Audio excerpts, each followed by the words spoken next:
ಅಂತಹ ಸ್ವಾಮೀಜಿಗಳಿಗೆ ನಾವು ಧಿಕ್ಕಾರವನ್ನು ಹೇಳೋದಕ್ಕೆ ನಾವು ಇಷ್ಟಪಡ್ತಾ ಇದ್ದೇವೆ. ಇವತ್ತು ಏನು ಸಾಂಸ್ಕೃತಿಕ ನಾಯಕ ಎಂದು ಬಸವಣ್ಣನವರನ್ನ ಕರ್ನಾಟಕ ಸರ್ಕಾರ, ಸಿದ್ದರಾಮಯ್ಯನ ಸರ್ಕಾರ ಘೋಷಣೆ ಮಾಡ್ತು. ಅವತ್ತಿನಿಂದ ಇವರು ವಿಚಲಿತರಾಗಿದ್ದಾರೆ.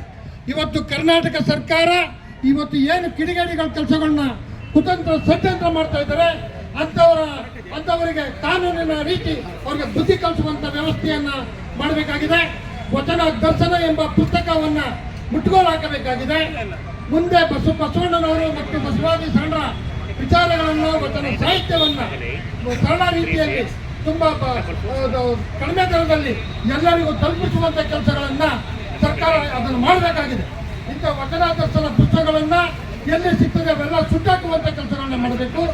ವಚನ ದರ್ಶನ ಪುಸ್ತಕವನ್ನ ಒಂದು ಕಡೆ ಬಿಡುಗಡೆ ಮಾಡ್ತಾರೆ, ಇವರು 16 ಕಡೆ ಬಿಡುಗಡೆ ಮಾಡ್ತಾರೆ ಅಂತಂದ್ರೆ ಇದರ ಅರ್ಥ ಏನು? ಒಂದು ಮಗುವಿಗೆ ಒಂದು ಸಾರಿ ನಾಮಕರಣ ಮಾಡೋದು ಸಹಜ, ಸಿಕ್ಕ ಕಡೆಯೆಲ್ಲ ನಾಮಕರಣ ಮಾಡ್ತಾರೆ. ಇವರು ಮಾಡ್ತಾ ಇರೋ ಉದ್ದೇಶ ಏನು ಅಂತ ಜನಗಳಿಗೆ ಗೊತ್ತಿದೆ.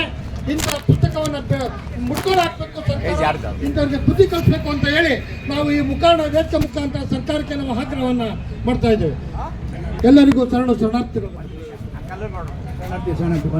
ನಮ್ಮ ಫಾರೂಕ್ ಅಬ್ದುಲ್ ಅವರು ಚಿತ್ರದುರ್ಗದಿಂದ ಆಮ್ ಆದ್ಮಿ ಪಾರ್ಟಿ ಅಧ್ಯಕ್ಷರು, ಒಂಚೂರು ಮಾತಾಡಿ.